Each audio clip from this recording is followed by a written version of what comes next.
The Whistler.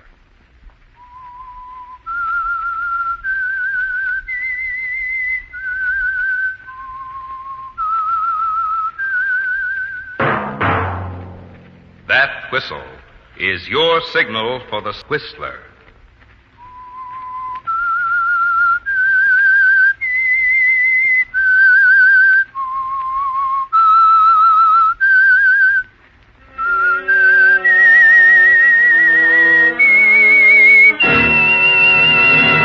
I am the Whistler, and I know many things, for I walk by night.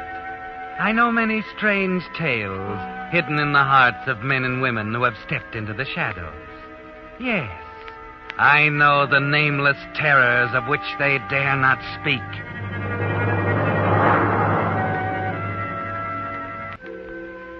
And now the Whistler's strange story. Mavis Cameron disappears.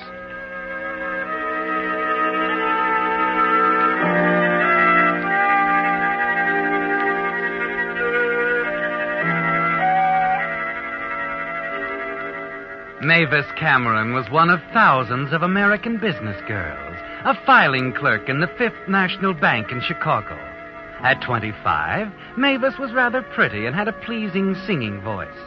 She also loved the spotlight. Naturally, she found bank work a little dull. Even that night when Mavis and 4 of the girls from the bank had dinner in the main dining room of the fashionable Park Wilson Hotel, it seemed a little dull.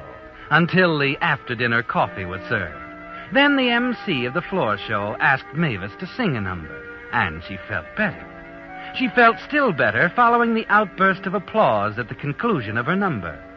So much better, she decided to drop into the Park Wilson's fashionable bar, make a phone call, and have a nightcap before going home. Scotch and soda, please. Mix it. Right. This ought to do it? I'm sure it will. Keep the change. Oh, thank you. Give me the usual, Joe. Straight bourbon? What else? Hey, how's it covered? On the nose. I just heard your song. You were terrific. Thank you. You know, with a voice like yours, you could be packing them in at a good nightclub. Oh, now I get it. You're a professional talent scout and want to get me into the movie. No, I'm Dan Spinelli, professional gambler. Does that shock you? Not in the least. Live and let live is my motto. And that's what I'm going to do right now. What do you mean by that? Live my life and let you live yours. Good night, Mr. Spinelli. Oh, just think. Tomorrow I can tell the girls at the office I met a real live gambler. You could tell them a lot more than that. Yes? You've heard of Domingo's out beyond Lakeside? Of course. It's a private gambling club, isn't it? Oh, it's more than a gambling club. Swell dining room, swell floor show. A lot of big people go out there. Nightclub operators. People that count. So? So, I'm going out there right now. Why don't you come along, baby? Me? Huh. I'll introduce you to a lot of people who could push along that voice of yours. The producer of the floor show is a friend of mine. I'm not kidding. He really is. I'm afraid not, Mr. Spinelli. I've heard that one before. You're exactly like I figured you'd be. You office gals, you're all alike. You're a bunch of dreamers. You talk a lot about the swell careers you could have with the right break. And when you do get a chance to meet some of the right people, what do you do? What do you do? You run home scared to death. Now, just a minute, Mr. Spinelli. Oh, I'm not blaming you. Oh, why shouldn't you go home? At home, you can listen to the radio, eat candy, have a terrific time. And if you go to Domingo's with me, you can't tell what might happen. You might have to even meet a couple of show producers. So you just play it safe, baby. It may be dull at home, but you'll always get to work on time. Well, is that all you have to say? Yeah, that's all. Mighty nice. Wait a minute. Yeah? Could we be back fairly early? Sure. We'll leave any time you say. Well, what are we waiting for, Mr. Starmaker?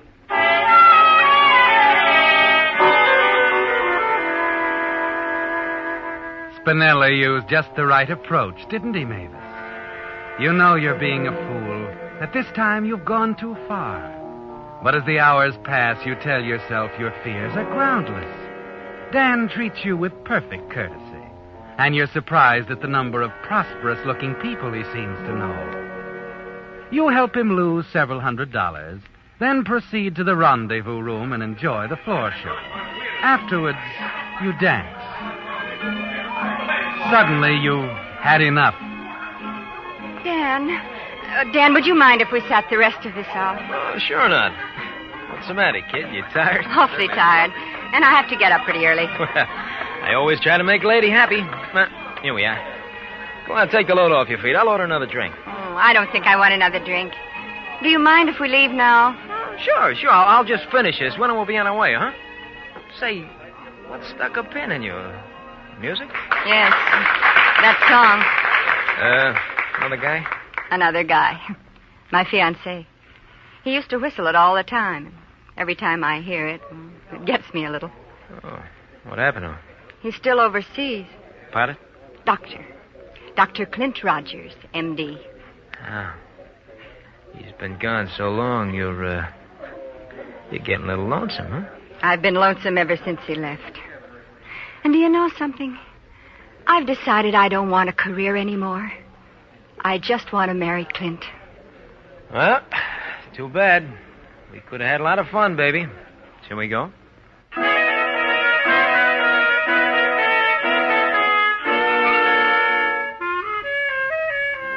Was it just the song, Mavis? Or was it that uneasy feeling you have about Dan that made you want to leave so suddenly? It must have been the song, for as you're ready to leave the club grounds, Dan is still the considerate escort. Here we are. Oh, hop in. You've really got yourself a car, mister. Like it? Mm-hmm. You, want to take the wheel? Oh, I'd love to. Go ahead. You sure you don't mind? Why should I? We'll probably be safer, too.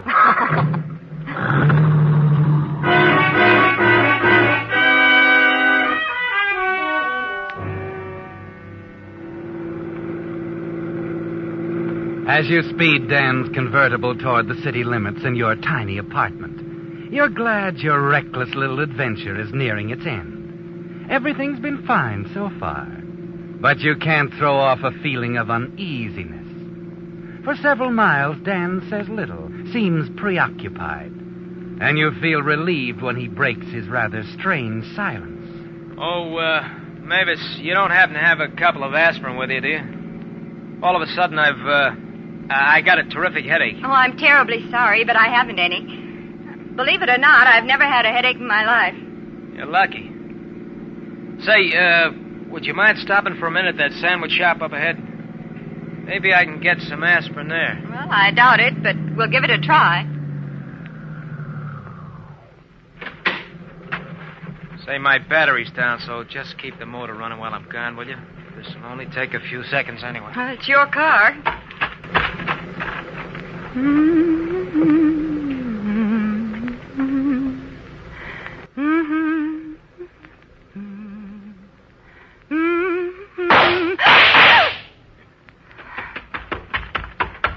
Dan! Get going.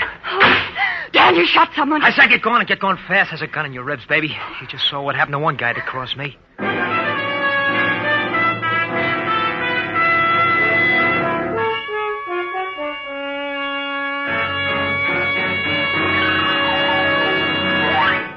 With the prologue of Mavis Cameron Disappears, another strange story by The Whistler.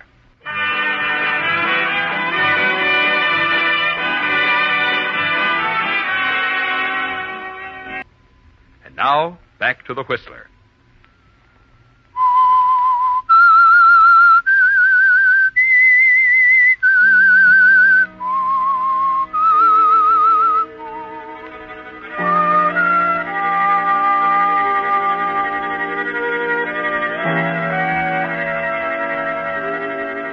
Well, Mavis, your stupid little adventure starting with a pickup in a cocktail lounge didn't end the way you thought it would, did it?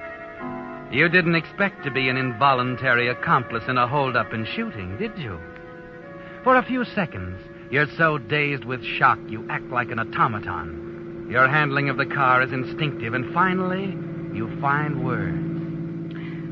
Is he dead? He is unless he got a plastic heart. Oh, why was I such a fool? Shut up. Turn right at the next corner. That car's been tailing us for the last 5 minutes. I'm glad. I hope it's a prowl car. It'll save me the trouble of phoning the police.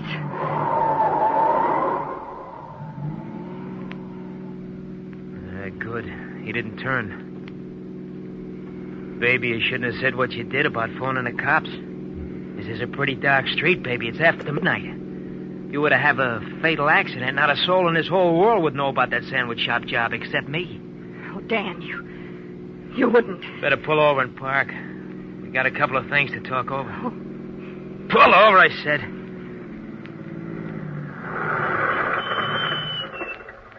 Ah, baby. Oh, please, Dan. Don't kill me. I know you can do it easy.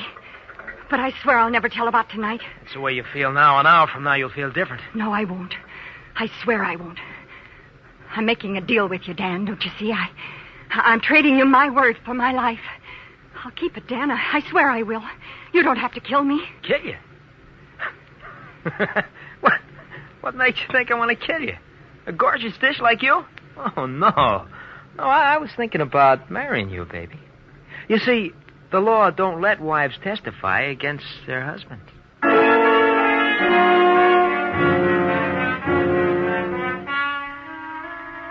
When Dan leaves and you finally reach your apartment, your senses are reeling.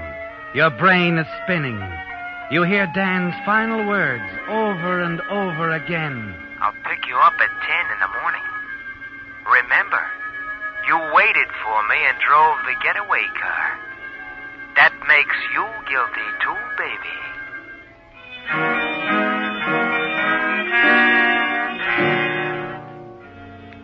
Now you're beginning to see what you're up against, aren't you, Mavis? Of course, what Dan told you about wives not being permitted to testify against husbands isn't true. Not when the action occurs before marriage. But you don't know that, do you? And it wouldn't help much if you did. You do know Dan is a murderer and wouldn't hesitate to kill you if he thought it necessary. What you should do is phone the police. But you've made a pact with a murderer, haven't you? Yes. It saved your life, and you think you must keep it. You try to snatch a little sleep, but sleep is impossible. Finally, at 6 o'clock, the morning paper is shoved under your apartment door. The headlines sicken you. Sandwich shop owner killed in holdup. The subheadings are even worse. Unidentified man and woman seen fleeing from the scene of the crime in open car. There it is, Mavis. It seems hopeless, doesn't it? Even if you called the police, you know your story would sound phony. You were seen with Dan at Domingo's just before the crime by scores of people. He introduced you to several as his best girlfriend. You can hear the district attorney now pounding at you with questions. Which will damn You were friendly with Spinelli, were you not? And you were at the wheel of Spinelli's car when you drove him from the crime, weren't you? And you realize how foolish your answers will sound in a courtroom. He told me he had a headache. And he thought maybe the sandwich shop man might have some aspirin tablets.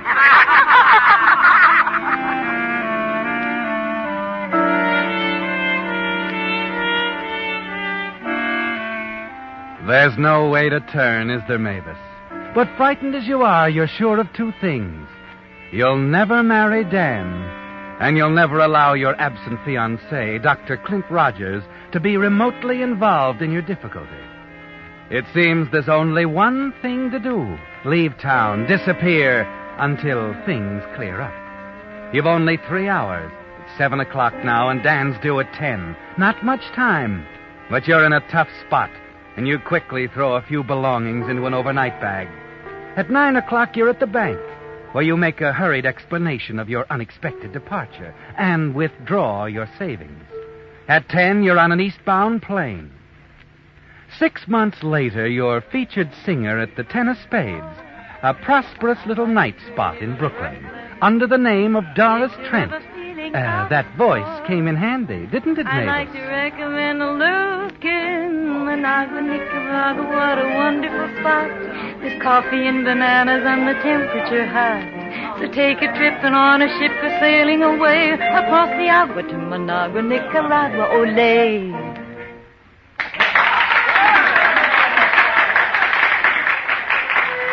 You went over bigger than ever tonight, didn't you?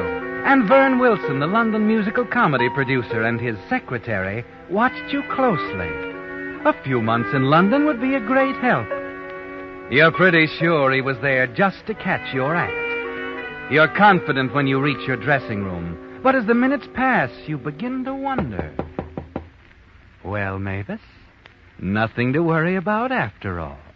This seems to be your lucky night. Come in.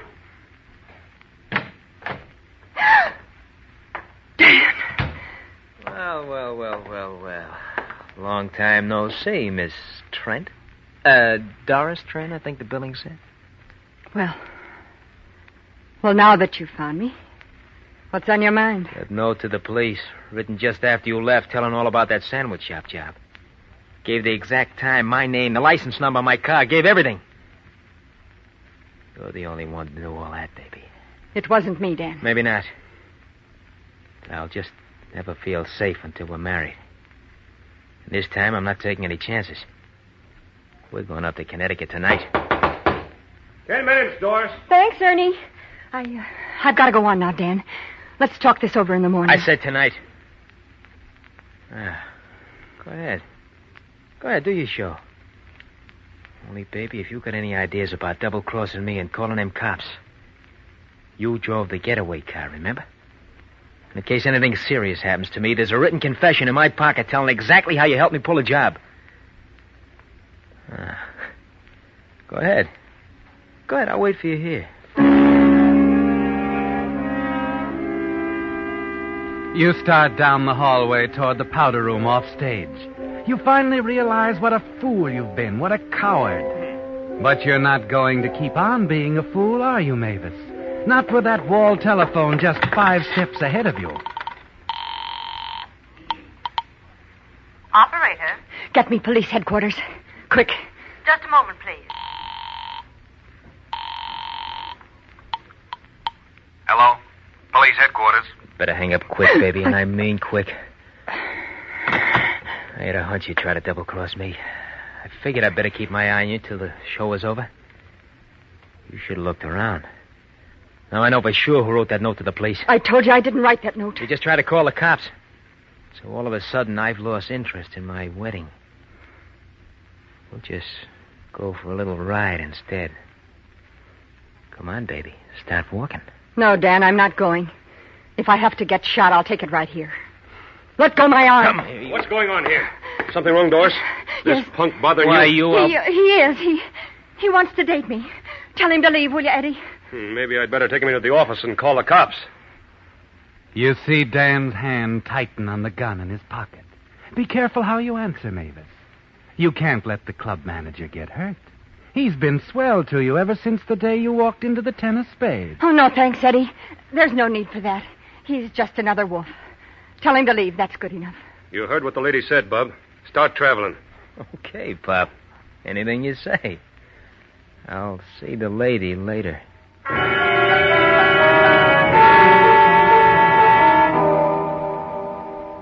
Even the police can't help you much right now, can they, Mavis? They've been after Dan for months, and he's still on the loose. And you're sure he's going to kill you on sight. A minute ago, you thought you were all through running. Now you must make another hasty exit. And this time you're ready. You've always known Dan might show up, and you've kept most of your street clothes in the tennis spade's wardrobe room. Your money in the club safe. With Eddie's help, you're out of the club in 20 minutes. An hour later, you're on a train. Some weeks later, under a new name, Lily Gray, you're a top favorite with the customers at the Hacienda, a little night spot just south of the border. But after 5 long months, you hate it, don't you, Mavis? The Hacienda's little more than a honky-tonk. And you hate yourself for your past stupidity. You hate your new name, Lily Gray. And most of all, you despise the proprietor, Spanish Joe, and his crude greed for money. And now he approaches the table where you sit alone with a sandwich and a cup of coffee. Hey, Lily. There's a nice American gentleman just came in. He wants to buy for you some champagne. Not now, Joe. I'm eating a sandwich. Please, Lily, let him sit with you. And treat him nice. Let him spend his money. Okay, Joe. I'll let him spend his money on champagne. But if he gets any ideas... He won't get ideas. Shh, here he comes. Oh, come, Mr. Fontaine. Sit down. Miss Gray. She likes champagne. Sure you don't mind, Miss Gray? When you're going to buy champagne? Of course not. Sit down. Thank you. Cigarette?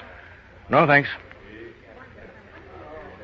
Well, it's been a long chase, but I finally caught up with you, didn't I, Mavis Cameron?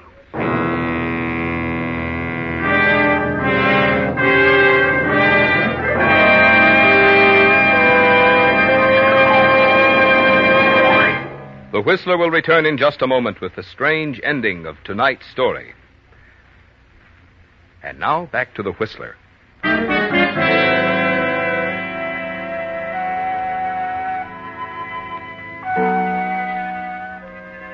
Well, Mavis, after all your attempts to lose your identity, after all you've taken at the hacienda, a man you've never seen sits at your table and calls you Mavis Cameron. He's a detective, of course. It's all quite clear, isn't it? Dan Spinelli was captured and involved you as his accomplice.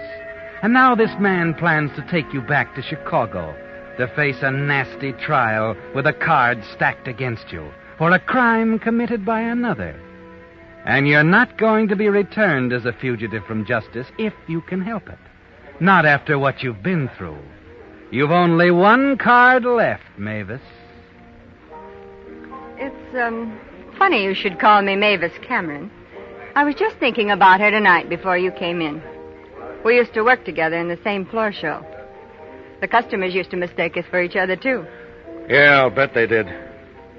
I'm Detective Sergeant James Fontaine, Chicago Department of Police. You know why I'm here. We're leaving in the morning, Miss Cameron. Like the billing says, the name is Lily Gray. My papers say the same thing. As I was saying, I knew Mavis Cameron intimately.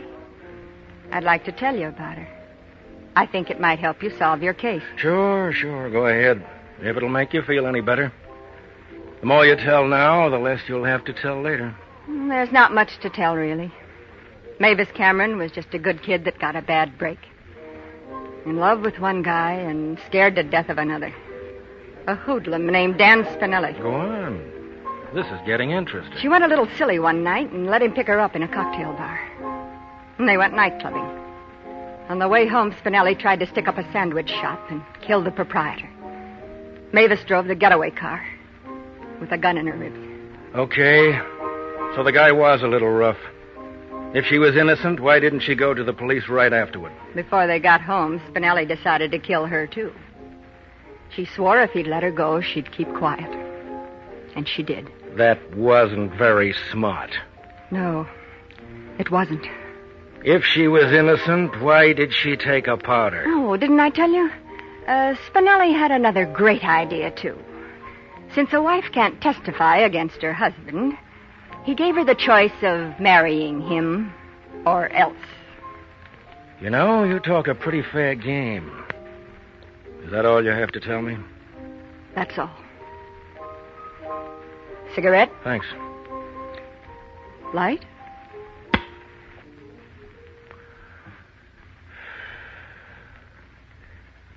Thanks again, Miss Gray. Did you say Miss Gray? You said you were Lily Gray, didn't you? Yes, I did. You're a nice guy, Mr. Fontaine. I hope your girlfriend comes back to Chicago and clears things up sometime. I think she will. Sometime. Like I said, she was in love with a guy. Well, this was a pretty long trip for nothing, you might say. Just one more bum steer. But I'm glad it happened. I always figured Spinelli's confession was phony. Confession? Yeah, he had it all written out, big as life. Is Spinelli in jail? Spinelli's dead. The Brooklyn police closed in on him one night about 5 months ago. He tried to shoot his way out. The department boys shot straighter. 5 months ago? In Brooklyn? Yeah, that's right. A woman called the police one night from a little nightclub, the Ten of Spades. When they answered, she hung up. So naturally, the Brooklyn boys decided to investigate. One of them spotted Spinelli in a car across the street. Funny thing about it was, they never did find out who put in that call to the police.